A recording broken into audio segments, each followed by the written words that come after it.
اللہ رب العزت نے قرآن میں جب فرمایا کہ کنتم خیر امت اخرجت للناس،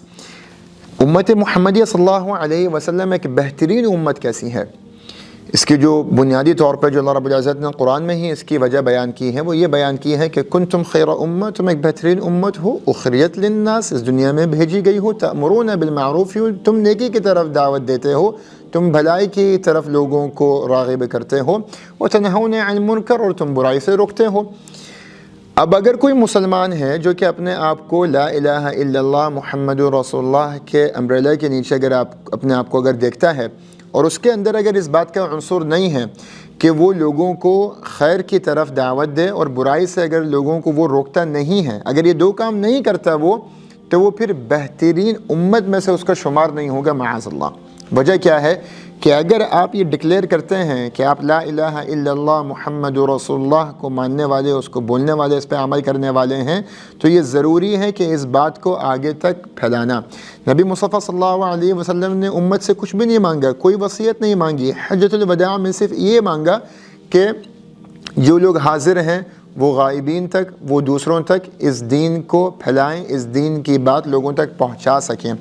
تو اگر آپ نے نبی مصطفیٰ صلی اللہ علیہ وسلم کا حقیقی معنوں میں سفیر بننا ہے تو دین کی دعوت آپ نے ضرور پھیلانی ہے، دین کی بات آپ نے ضرور کرنی ہے۔ میں یہاں پہ یہ نہیں کہہ رہا ہوں کہ جو مثال کے طور پہ تبلیغی جماعت، اللہ تعالیٰ ان کو سلامت رکھے، وہ ایک طریقے سے چل رہے ہیں، مگر اگر کوئی تبلیغی جماعت میں چلہ سے روزہ نہیں لگاتا تو کیا وہ تبلیغ نہیں کر سکتا؟ تبلیغ کرنے کے تو بہت سارے ذرائع ہیں، بہت سارے طریقہ کار ہیں۔ جو واجب ہے ہر مسلمان کے اوپر کہ اس نے حق کو ماننا ہے، حق کی طرف داری کرنی ہے، حق کو سپورٹ کرنا ہے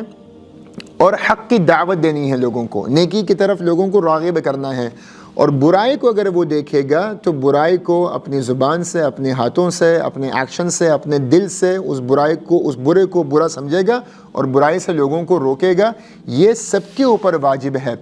اور یہ کرنے کے لیے آپ کو کوئی عالم، کوئی دیندار، کوئی بڑا کوالیفائی ہونے کی آپ کو ضرورت نہیں ہے۔ دین کی دعوت دینے کے لیے، اللہ کی بات کرنے کے لیے، نیکی پھیلانے کے لیے اور برائی سے لوگوں کو روکنے کے لیے جو سرٹیفکیٹ، جو ڈگری، جو لائسنس جو آپ کو چاہیے، وہ لائسنس آپ کا کیا ہے؟ لا الہ الا اللہ محمد رسول اللہ۔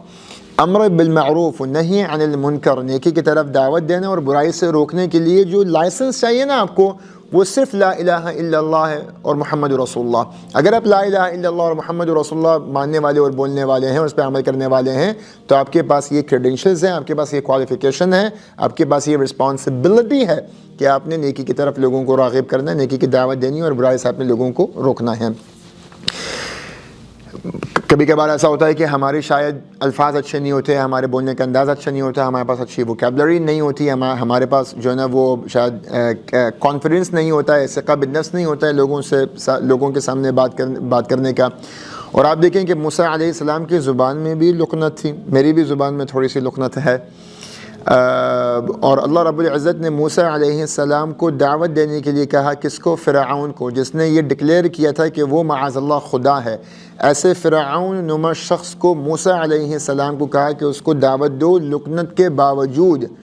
اور پھر وہ دعا کرتے ہیں کہ رب اشرح لی صدری ویسر لی امری واحلل عقدۃ من لسانی یفقہوا قولی۔ تو یہ دعا بہت قیمتی ہے اگر کوئی کسی کو نیکی کی طرف راغب کرنا جا رہے۔ کوئی بھی آپ برائی دیکھیں اپنے بہن بھائیوں میں، اپنے دوستوں میں، اپنے رشتہ داروں میں، اپنے آس پڑوس میں، اگر آپ کوئی اچھی بات کسی سے کرنے جا رہے ہیں تو یہ دعا پڑھ کے جانا، یہ بھی ایک سنت نبویہ ہے، تو اس کو کرنا چاہیے۔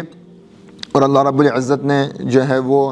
ایک اور خوبصورت بات یہاں پہ بیان کی کہ یہ جو نیکی کی طرف لوگوں کو راغب کرنا ہوتا ہے نا، اور لوگوں کو برائی سے روکنا ہوتا ہے، اس کے لیے ضروری یہ ہے کہ ہم خود بھی نیک کام کر رہے ہوں، ہم خود بھی برائی سے رکے ہوئے ہوں، اور ہم خود نیک کام کر رہے ہوں، ہم برائی سے رکے ہوئے ہوں۔ اس کے لیے ہمیں ایک نیک دوست اور نیک صحبت کی ہمیں ضرورت ہے جو ہمیں موٹیویٹ کر سکے کہ آپ نے نیکی کی طرف لوگوں کو راغب کرنا ہے، آپ نے برائی سے لوگوں کو روکنا ہے، اور وہ خود بھی میرے اس سفر میں ایسا شریک ہو کہ ہم دونوں مل کے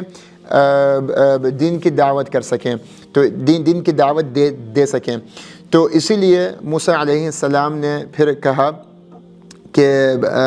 ہارون اخی اشدد به ازری واشرکہ فی امری کئی نسبحک کثیرا ونذکرک کثیرا، اگر آپ چاہتے ہیں کہ میں فرعون کو دعوت دوں، اگر آپ چاہتے ہیں کہ میں دعوت اللہ کا کام کروں، تو مجھے ایک نیک صحبت دے دیں، مجھے میرے بھائی کی صحبت دے دیں، اس کی صحبت سے میری کمر مضبوط ہو جائے گی، ہم آپ کی تسبیح بھی بیان کر پائیں گے، ہم آپ کی بڑائی بھی بیان کر پائیں گے۔ تو چنانچہ ان آیت سے یہ خلاصہ ملتا ہے، اور علماء کرام مفسرین کرام فرماتے ہیں کہ اگر آپ کی نیک صحبت ہوگی تو اس نیک صحبت کا اثر آپ کی زندگی میں ہوگا، ان نیک صحبت کی وجہ سے آپ خود بھی نیکی پہ چلیں گے، اور نیک صحبت کا اثر یہ ہوگا کہ آپ دوسروں کو بھی نیکی کا دعویٰ آپ دے سکیں گے، نیکی کی طرف آپ لوگوں کو دعوت دے سکیں گے۔ اور جب بھی کبھی آپ نیکی کی طرف لوگوں کو دعوت دیتے ہیں، آپ نیکی کو پروموٹ کرتے ہیں، آپ برائی سے لوگوں کو روکتے ہیں، تو جو ہی آپ لوگوں کو برائی سے روکنے کی کوشش کرتے ہیں، لوگ آپ کو جج کرتے ہیں، لوگ آپ پہ تنقید کرتے ہیں، لوگ آپ پہ اعتراض کرتے ہیں، اور ممکن یہ ہے کہ لوگ آپ سے نفرت کریں، لوگ آپ سے گالی گلوچ کریں، لوگ آپ کو دھتکار دیں، لوگ آپ کے ساتھ اٹھنا بیٹھنا چھوڑ دیں، آپ کے دوست، آپ کے رشتہ دار آپ کو چھوڑ دیتے ہیں۔ تو اس کے لیے اللہ رب العزت نے قرآن میں فرمایا ہے کہ نبی مصطفیٰ صلی اللہ علیہ وسلم نے بھی جب دعوت اللہ کی محنت کی تو بہت سارے لوگوں نے نبی مصطفیٰ صلی اللہ علیہ وسلم جو کہ ڈکلیئرڈ تھے، جو خود کفار قریش مانتے تھے کہ یہ صادق اور امین ہیں، مگر جیسے ہی انہوں نے اللہ کی بڑائی بیان کرنا شروع کی، توحید بیان کرنا شروع کی، دین کی طرف لوگوں کو راغب کرنے کی کوشش کی، اخلاق بیان کرنے کی کوشش کی، تو وہی صادق اور امین نبی مصطفیٰ صلی اللہ علیہ وسلم کو پھر انہوں نے کاذب، مجنون، شاعر اور بلا بلا جو ہے نا وہ ان کو مغلظات ان کو بولے۔ تو یہ بات بھی ہمیں سمجھ میں آتی ہے سنت نبویہ سے کہ جب تک کہ آپ اپنی زندگی اکیلے گزار رہے ہوتے ہیں، اچھا کریں برا کریں، لوگ آپ کو اچھا سمجھتے ہیں اور لوگ آپ کی تعریف بھی کرتے ہیں، جو ہی آپ لوگوں کو اچھائی کی طرف راغب کرنے کی کوشش کرتے ہیں، یا جو ہی آپ کسی کی برائی ہائی لائٹ کر کے اس کو اس برائی سے روکنے کی کوشش کرتے ہیں، کسی کو غلط کہنا لوگوں کو برداشت ہی نہیں ہے، اور جو ہی آپ یہ کرنا شروع کرتے ہیں لوگ آپ سے نفرت کرتے ہیں، آپ سے عداوت کرتے ہیں، رشتہ دار آپ کو چھوڑ دیتے ہیں، اور آپ پھر جو ہے نا وہ ڈپریشن کا شکار ہو جاتے ہیں۔ اور جب آپ اس ڈپریشن کا شکار ہوتے ہیں تو پھر اللہ رب العزت آپ کو قرآن میں کہتا ہے کہ وَلَقَدْ نَعْلَمُ أَنَّكَ يَضِيقُ صَدْرُكَ بِمَا يَقُولُونَ وَلَقَدْ نَعْلَمُ أَنَّكَ يَضِيقُ صَدْرُكَ بِمَا يَقُولُونَ۔ اللہ فرماتا ہے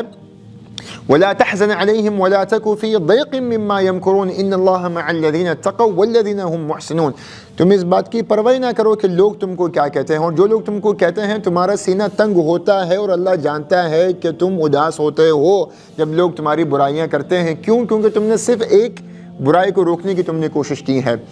اور لوگ تمہیں دھتکار رہے ہیں، لوگ تمہیں گالیاں دے رہے ہیں، لوگ تمہیں چھوڑ رہے ہیں، تمہارا دل دکھتا ہے، اور اللہ جانتا ہے کہ تمہارا دل دکھ رہا ہے، مگر اللہ کہہ رہے ہیں کہ یہی تمہارا تقویٰ ہے، اس پہ صبر کرو۔ اور اللہ فرماتا ہے کہ ان اللہ مع الذین اتقوا، پر اللہ تمہارے ساتھ ہے۔ اگر تم نیکی کی طرف دعوت دیتے ہو اور لوگ تم کو اگر چھوڑ دیتے ہیں تو پھر اطمینان رکھو کہ اللہ تمہارے ساتھ ہے۔ جب اللہ میرے ساتھ ہو تو مجھے دنیا کا غم ہی کوئی نہیں، ساری دنیا مجھے چھوڑ دے، ساری دنیا میری برائی کرتی رہے، مجھے کیا پرواہ ہے، مگر میں حق کو بلند کروں گا، میں حق کی بات کروں گا، برائی دیکھوں گا تو میں برائی کو روکوں گا، بھلے دنیا مجھے چھوڑ دے، اللہ میرے ساتھ رہے گا۔ اور اسی لیے اللہ رب العزت نے لقمان علیہ السلام کی زبان سے ہمیں 3 اسٹیپ بتائے ہیں ہمیں۔ اگر میں اور آپ یہ ویڈیو دیکھنے کے بعد، یہ سننے کے بعد، یہ بولنے کے بعد اگر ہم موٹیویٹ ہوتے ہیں، ایکسائٹڈ ہوتے ہیں کہ ہم اللہ کی دین کی تبلیغ کریں، دین کی دعوت دیں، تو 3 شرطیں ضروری ہیں، اور یہ 3 شرطیں بیان کر کے، یہ 3 اسٹیپس بیان کر کے انشاءاللہ میں ویڈیو یہاں پہ ختم کروں گا۔ پہلا اسٹیپ کیا ہے؟ لقمان علیہ السلام نے اپنے بیٹے کو نصیحتاً بتائی، اور ان کی زبان سے اللہ نے اس قرآن میں اس کو قلم بند کر دیا۔ اللہ نے قرآن میں فرمایا کہ یا بنی اقم الصلاۃ، پہلی شرط یہ ہے کہ تم خود نماز کے پابند بنو، تم خود نمازی بنو، تم خود پرہیزگار بنو، تم خود اللہ کا ذکر کرو، تم خود نیک بنو۔ اقم الصلاۃ وأمر بالمعروف وانہا عن المنکر، پھر تم امر بالمعروف کرو، نہیں عن المنکر کرو، ٹھیک ہے؟ اور امر بالمعروف اور نہیں عن المنکر کے اوپر جب تم کو مسائل پیش آئیں گے، جب تم کو جو ہے نا وہ لوگ تنگ کریں گے، تو اس کے اوپر پھر تیسرا عمل تم نے یہ کرنا ہے کہ وصبر علی ما اصابک، پھر تم صبر کرنا جو بھی تمہیں اس کے بعد مصیبتیں آئیں۔ تو پہلے خود نیک بنیں اور نیکی کی دعوت دیں، برائی سے روکیں، اور اس کو برائی سے روکنے کے اوپر جب آپ کو کچھ مصیبتیں، کچھ پریشانیاں لوگوں کی طرف سے آپ کو آئیں گی تو اس کے اوپر آپ صبر کریں اور اللہ تعالیٰ اس کے اوپر آپ کو عظیم اجر عطا فرمائے گا. یا بنی اقم الصلاۃ وامر بالمعروف ونہی عن المنکر واصبر علی ما اصابک ان ذلک من عزم الامور. یہی ان پختہ لوگوں کی نشانی ہے جو کہ نو میٹر واٹ، لوگوں سے ہمیں تعریفیں ملیں، لوگوں سے ہمیں اچھائیاں ملیں، برائیاں ملیں، ہم دین کی دعوت دیتے رہیں گے. تو اولو العزم یہ پکے عزیمت والے، یہ پکا عزم رکھنے والے لوگ ہیں. اور ایسے ہی لوگوں کو اللہ نے پیغمبروں سے بھی مشابہت دی ہے. اولو العزم من الرسل، تو عزیمت والے، پکا جنب و جذبہ رکھنے والے، پکا عزم رکھنے والے دین کے داعی بھی ہیں. اور دین کے داعی سب سے پہلے کون ہیں؟ پیغمبر ہیں، انبیاء ہیں، رسول ہیں. اور رسولوں کو بھی اللہ نے اولو العزم کہا، اور دین کی طرف صحیح دعوت دینے والوں کو بھی اللہ نے اولو العزم کہا. تو اللہ مجھے اور آپ کو ایسی ہمت، ایسا عزم، ایسا حوصلہ دے کہ ہم دین کی طرف لوگوں کو راغب کر سکیں، اور دنیا ہمیں جو کچھ بھی کہے غم اس کا کوئی ہمیں اٹھانا ہی نہیں ہے. سوشل میڈیا پر سب سے قدیم اور سب سے ریلائبل برانڈ درسقرآن.com